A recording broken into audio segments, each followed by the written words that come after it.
another great new storyteller to our stage. And this next storyteller is Varnedeaux.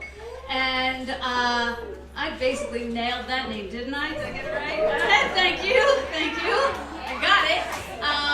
Okay, so he left the corporate world to pursue his art. He has an online content show that he does called The Franklin Chronicles, which follows him as a dad. And he's here for the first time at VoiceBox, and he's got a great story. So please give it up for Varnedeaux.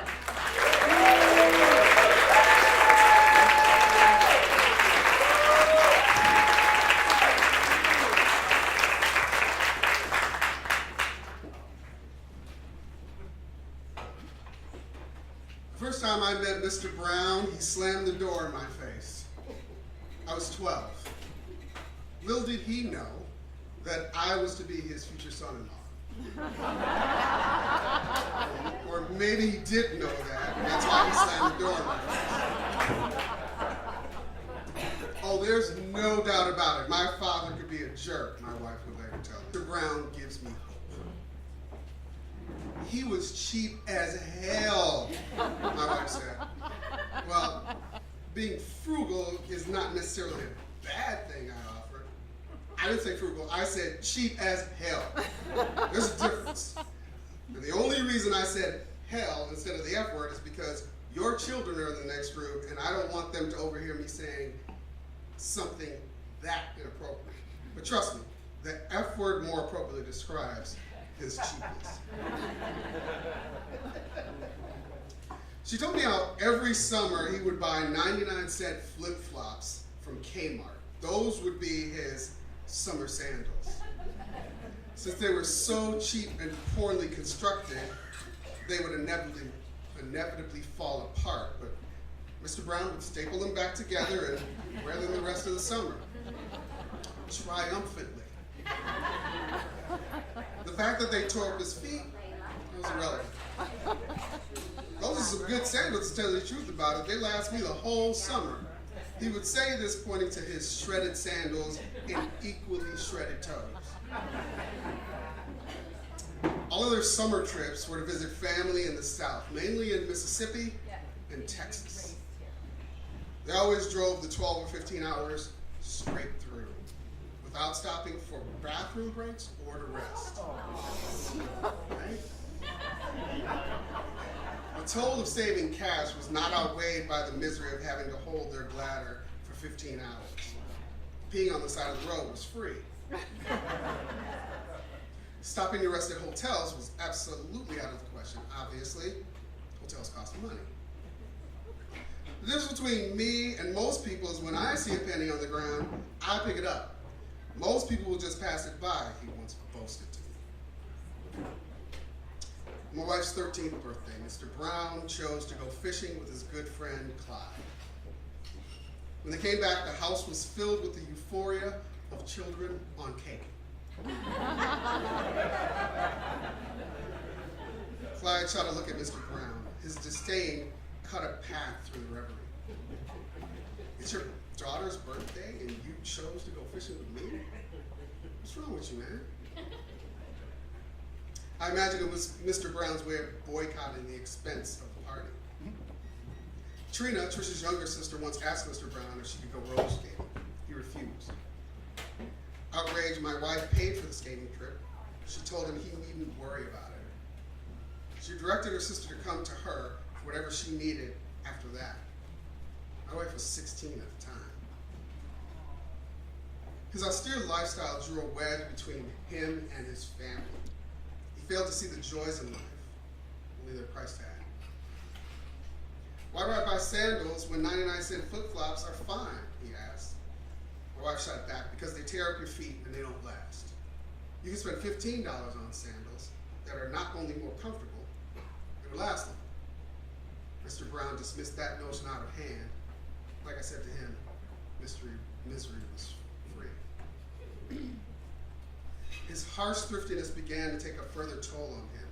It frayed his edges, made him brusque. And for example, it made him do things like slam the door in his future son-in-law's face.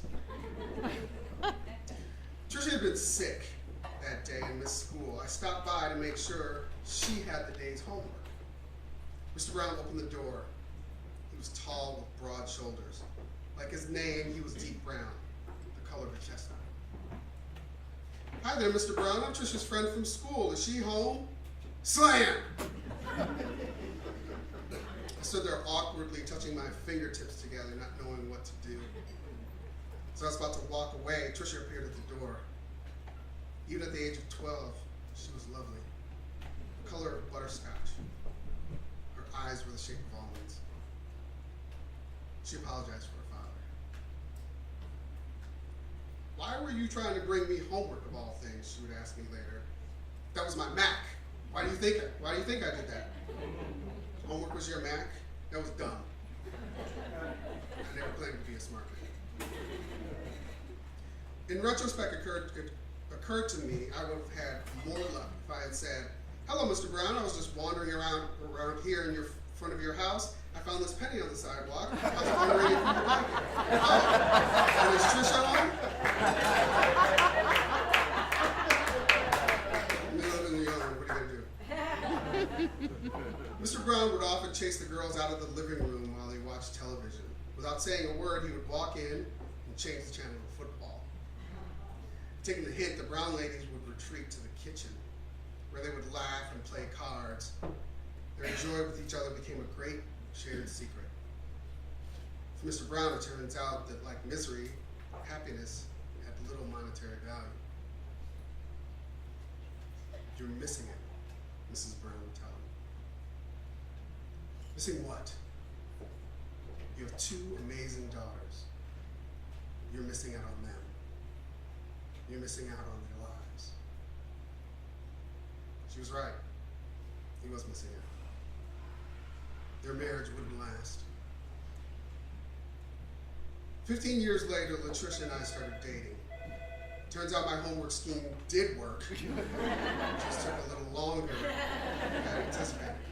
I picked Trisha up at the apartment where she and her mother and her sister had moved. Mrs. Brown answered the door. "Hello, Mrs. Brown. Do you remember me?" "Of course I remember you." She opened the door wide. I pocketed the penny I brought. Turns out I didn't need it. Latricia came out. I noticed she had the same butterscotch skin and almond eyes as her mother. She was even more lovely than when we were 12. "Okay, Mama, we're going out. I'll be back. I love you." She kissed her mother on the cheek. I marveled at the relationship the Brown girls had with their mother. Mrs. Brown was warm and funny and wise, very wise. Their small apartment was now filled to the brim with laughter and joy and card games, lots of card games. To this day, the Brown ladies are card sharks. I would recommend not playing with them. Friends were constantly dropping by. Mrs. Brown attracted people to her like a magnet. People just wanted to be around her, to bask in her radiance. When you spoke, she would listen, absorbing everything you said. When you were finished, she would dispense the most simple and profound advice. I once overheard her giving guidance to one of Trisha's friends. "I don't know if you want to take that job, honey. Some money ain't good money." Some money ain't good money, I whispered to myself. She was one of the most amazing people I'd ever met. Trisha was just like her mother. "Why do you want to marry my daughter?" Mrs. Brown had asked me. She was sitting in her chair. We were watching a Kung Fu movie. I made a joke. I always made jokes when I was asked uncomfortable questions. She didn't laugh though. "No, really. Why do you want to marry my daughter?" Her voice was pleasant, but there was a serious tone behind it. I don't remember everything I said, but I think I talked about how nurturing and insightful Latricia was. "Oh, and she's stubborn. She's really stubborn." I said. Mrs. Brown agreed. "As long as you know." I talked about how Latricia was able to see right through situations and people, right to the very heart of them. She could see through me and all of my crap. Sometimes it was scary, but ultimately it helped make me a better person. I do remember saying one thing. I want to spend the rest of my life with your daughter. She winked. Good answer. We were to be married September 8th, 1996. Mrs. Brown helped pick the wedding location. But in November of 1995, before we were to be married, Mrs. Brown would fall ill. The lymphoma that she had battled the previous year had returned. All of the teachers that she worked with returned her graciousness in kind by donating their sick days to her. By December, however, it became clear that Mrs. Brown would not make it. I was sitting in the fluorescent hallway of St. James Hospital. Mr. Brown sat on the opposite side of the hall. I watched him. He silently looked down at his hands. Trisha came out of her mother's room. She touched his arm gently. Daddy, Mom wants to talk to you. He went into the room with his head hung low. I held Trisha's hand. I asked if she was okay. She said that she had told her mother how much she loved her. And although she was sad, she said she had no regrets. I've enjoyed her and I've loved her every minute she's been here, she said. It was as if Mrs. Brown had been a sponge and her daughters had run every drop of joy out of her that they could. Mr. Brown emerged from the room. He was sobbing. He left the hospital quickly. I would later learn what Mrs. Brown had said to him. I won't be here anymore, so it's all on you. You have to step up. They're going to need you. You have no choice. You have to be their father. You can't afford to miss anymore. The doctors had said she wouldn't last to the end of the year. She passed on January 1st, 1996. Trisha and Trina said the fact that she made it to the new year was her way of telling the doctors to go screw themselves. Shortly after the funeral, something remarkable happened. Mr. Brown called his daughters. Then he called them again. At first, they were skeptical, but he called them again and again. He told them he loved them, something he had never done. He even offered to give them money. A penny. It may take a while, Mrs. Brown had said. They have a lot of reasons not to trust you, but you're going to have to keep trying. You're going to have to be the adult. You're going to have to be their father. Mr. Brown had been a father for nearly 30 years before he changed. He had become set in his ways. He was so set against changing, he became convinced that his wife and daughters had conspired against him.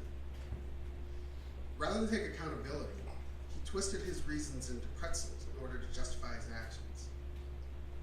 Most of us do that. I do that. But one afternoon, Mr. Brown walked out of his dying ex-wife's hospital room, and he decided to make a change. At 55, he became a father to his 2 grown daughters. 2 years later, he would become a grandfather. If Mr. Brown can have the courage to change at 55, it gives me hope. Mr. Brown now lives in a log cabin in McGee, Mississippi, right off the highway. He makes the 15-hour nonstop trek to Chicago to see his daughters, just to check on them. Don't get me wrong, he's still cheap as hell. But one thing Mr. Brown has taught me is that when one door slams in your face, another one opens.